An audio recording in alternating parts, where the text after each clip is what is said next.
Hello, everyone, and welcome back to We Are the Game. I'm Michael, and that's Luke.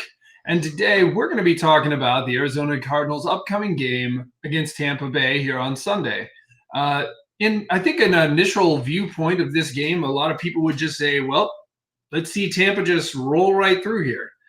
But Tampa's had a rough road, just like the Arizona Cardinals. These last three games, both have played three very much playoff teams, and neither one has had a good showing for it, probably for somewhat separate reasons. And both of them come into this game kind of banged up with some key injuries in key areas. We may actually get to see a game where both backup quarterbacks, Jacoby Brissett, if you can still consider him that, and Teddy Bridgewater potentially.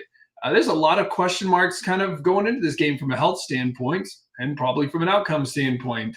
As you kind of walk in towards this game, Luke, and you look at how the Cardinals match up against Tampa Bay, what are some key things that you see from a matchup standpoint going into this? Well, it's the same thing I look at every week. It's how good is their pass rush? That has been our Yeah. our critical flaw for most of the Yeah. season has been that we've been allowing sacks to every Tom, Dick, and Harry. So it is once again a team that is a top 10 pass rush, I believe, coming at us. And so, yeah, that will be fantastic once again. It is a little frustrating to see a problem we can't really fix. You can try to run the ball more, but that has been something we've been maybe actually somehow worse at than our pass protection. So, yeah, no, that's where I look at first. It's the trench warfare on our offensive side. Our defense, like juxtaposes, played pretty well lately. I was actually very happy with what they did against Jacksonville and in some of the recent games. I mean, they didn't do as much against San Francisco and Seattle, but they have had some bright spots and some young players stepping up and playing quite well. So, yeah, for me, immediately, I just zoom straight to their defensive front has really thrived this season, and we do not match up well against that. Yeah, there's definitely been some history there. I mean, your poor offensive line, to be fair, your division is a pretty brutal division from a pass rush and versus offensive line trench warfare division. And that's brutal to go up against week to week. Tampa Bay, as you pointed out, is definitely going to press them some more, and I'm sure that'll be a big part of the game. Your running game, as you already talked about, is concerning at this point in time. And one of the things that one of the key injuries I think that has prevented another way of approaching that is to throw in another tight end and say, hey, we're going to help out the offensive line. But the ideal guy for that is probably Tim Ryland, and he's also injured because he is a monstrous dude. He looks like a wall out there. But he's also injured. As you kind of look through some of those guys that are out, Marvin Harrison Jr. notably is still going to be out. That has had a strange effect on this team because it has caused the emergence, at least in these last two games, of Michael Wilson. Is there reason to think that we're going to see another 100-plus yard game, maybe touchdown kind of game from Michael Wilson? Is there more room for evolution on his part, as inevitably Tampa Bay is going to account for him and going to probably double him up some? What's your expectation for him? I expect him to get used a lot again. He's become the possession guy just as much as Trey McBride right now, or to take some eyes off of Trey McBride so that he can get open. You can't just have one guy. Otherwise, they triple that one guy and you don't have anything. So right now, he has turned into a really good alternate target. And he's opening up the rest of the game a little bit, helping us to move the ball down the field. We're still not getting in the end zone as much as I'd like. Yeah. At least getting us into scoring position, maybe the red zone even. So that has been really good, as much as it's a negative, obviously, that, Marvin's having to deal with this appendicitis surgery and such. It has created the right opportunity at the right time for Michael Wilson, who's in a contract year, kind of, sort of. And he's going to be, pardon me, he's going to be looking to get paid this coming off season. So it's a good opportunity for him. The Cardinals will have a big decision there to make if they want to pay him or move off of him. So, but for him, yes, and for this game, yes, he should have enough targets at least to get 100 yards. Will he be able to catch them all? Will they play hard enough that he's not able to? We'll see. But I think If I were a betting man, I'd bet on him having at least 75. I like it. I like Yep. it. He's just starting to turn in performances that are very, very encouraging. I think looking this season, but looking ahead to next season as to what y'all may or may not do with all of that. I think I think as any team comes into Tampa Bay, I would anticipate that they're looking to limit the pass, and if you can force Tampa to be a running team, I think that helps you significantly. Unless Bucky's back, which I think right now I don't think they're expecting him to be, but we'll see. I think that stopping their, Egbuka, Godwin, Tez Johnson kind of coming up is kind of a challenge. Arizona's young rookie corner, Will Johnson, I think has been a real bright spot. He's been a bit injury prone for sure. Do you expect him to be back? And if not, are we likely to see more of that kind of Buda Baker and Thompson, like hard hitting, forcing turnovers kind of approach? What's your take on that, or what do you think we'll see? I don't think that the overall scheme is going to change. Well, the approach is going to change based on Will Johnson being there or not. But the hope is that he's there because he's just an upgrade at corner. So Right. hopefully he will. I think he's kind of a maybe right now. We're still waiting on some details. The injury report. I don't know if things get thrown a little off because it's a holiday week, but theoretically they don't. But yeah, we're waiting on some further news. Hopefully some positive report there. We'd still love to see him play some more games his rookie year, despite this year being kind of lost for the team. It's still a great opportunity for all the rookies to get all the snaps they can get. So we'll see we'll see how that goes. Yeah, that makes sense. So let's talk about just keys for the Arizona Cardinals going into the game. If you were to approach this, what do you think is the key? Maybe the key overall, the key on offense and defense. However you want to break that down. Where's the fulcrum of this game for the Cardinals? We're going to have to find ways to turn them over. They have been willing to turn the ball over. They threw 2 interceptions against the Rams. I think they might have had a fumble as well.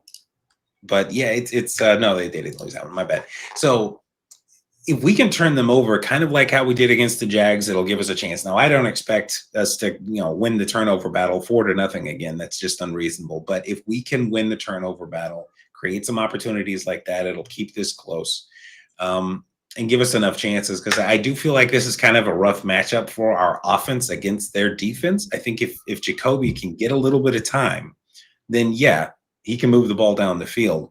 But I think we're going to end up settling for field goals quite often here. And if we want that to be enough, we're going to have to turn them over some, because that is a high-powered offense once it gets going.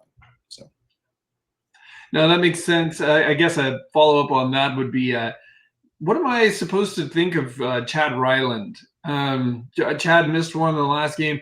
What's your confidence level with Chad Ryland? Or is there like a box where it's like, hey, within this range, he's really good? What's kind of your takeaway for Chad Ryland? Because like you said, like your team, Jacoby has his weaknesses, but he can move the ball down the field. He's pretty good at running the offense and all of that. It's just he does get stuck in the outside of the red zone regularly, and it's like you still need to convert that into something, into points. Are you concerned at all about Chad Ryland, or is that like no, he's good, or where do you put that? he's good, but if you're going to ask him to, I mean, I would expect him to hit 80 or 90% of the field goals you send at him, but he is not one of those guys that's hitting these 65-yarders right now. He doesn't have that kind of leg. I'd say 60 may be his absolute ceiling, at least from what I've seen. Maybe he's got the right moment on the right day, but don't ask him to be hitting it from Cam Little kind of range. But at the same time, he's fairly consistent. I know he missed one last week, but it really hasn't been all the time. I think he's having something of a down year, but I don't think it's enough that it's really shaken the confidence of Cardinals fans in that particular regard. We have no confidence left in him as a whole. But for Chad Ryland, it seems to be more of a blip than a consistent thing. So I think he'll be the guy for a while. Yeah. And don't prove me wrong, Chad. Chad's like, well, all right. On the Tampa Bay side, I mean, obviously the big question mark, and I wonder if this doesn't play a little bit to their advantage, is the question mark of who is helming this offense this upcoming week, because they're not Baker and Bridgewater are not one-to-one things. You know, I don't even know what I would expect specifically from Teddy Bridgewater at this point in his career. But like, they're not the same kind of quarterback in a lot of different ways.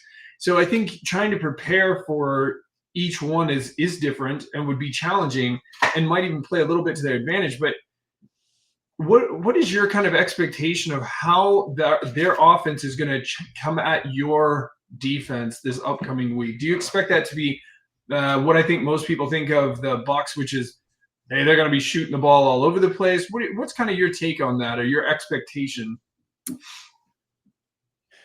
I still look at them and I see a little bit of the Bruce Arians influence. So I see they're going to take some shots, if not just if they can. They're going to set it up to almost force it.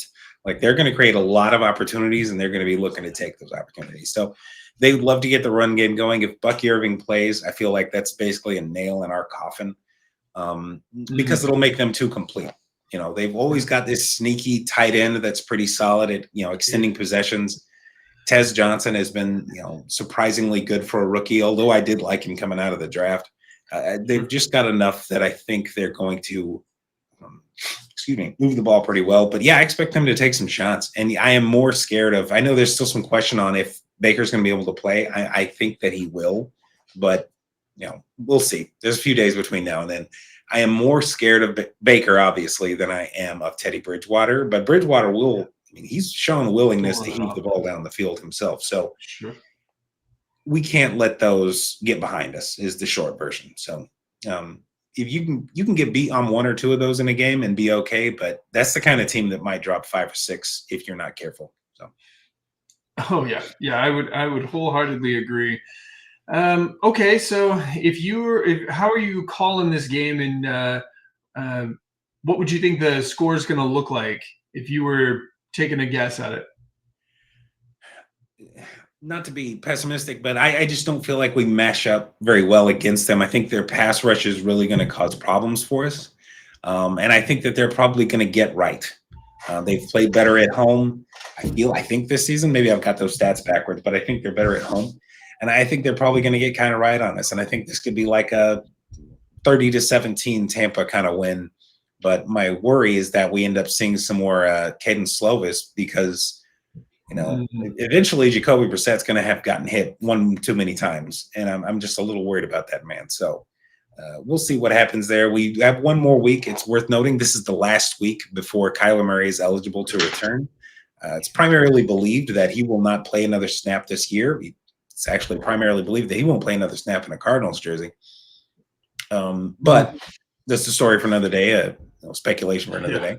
But for this week, I just don't feel like this matches up right. So I don't know. Go prove me wrong, Cardinals. I don't care what our record is. I don't care what the draft pick is. I just want to see you win. So we'll see what we get. Yeah, that sounds good. Yeah, the whole Kyler thing will add a new layer of intrigue later in the season. But for now, this will be all they can focus on, I'm sure, because Tampa Bay, as you pointed out, they're fighting for their place heading to the playoffs, or trying to make it to the playoffs. So they're definitely going to want to come in and right the ship for sure. But we'll have to wait and see how that turns out here on Sunday. Well, thanks everybody for joining us. We really appreciate you, and we'd love to have you jump on board with a like or subscribe so that we can hang out again in the future. We'd also love to hear from you in the comments. Drop in a comment, we'll respond, and we can chat about whatever you want there, about how great Tampa Bay is going to be, or if the Cardinals are about to resurge in the second half of the season. But yeah, come and join us. Have a good one.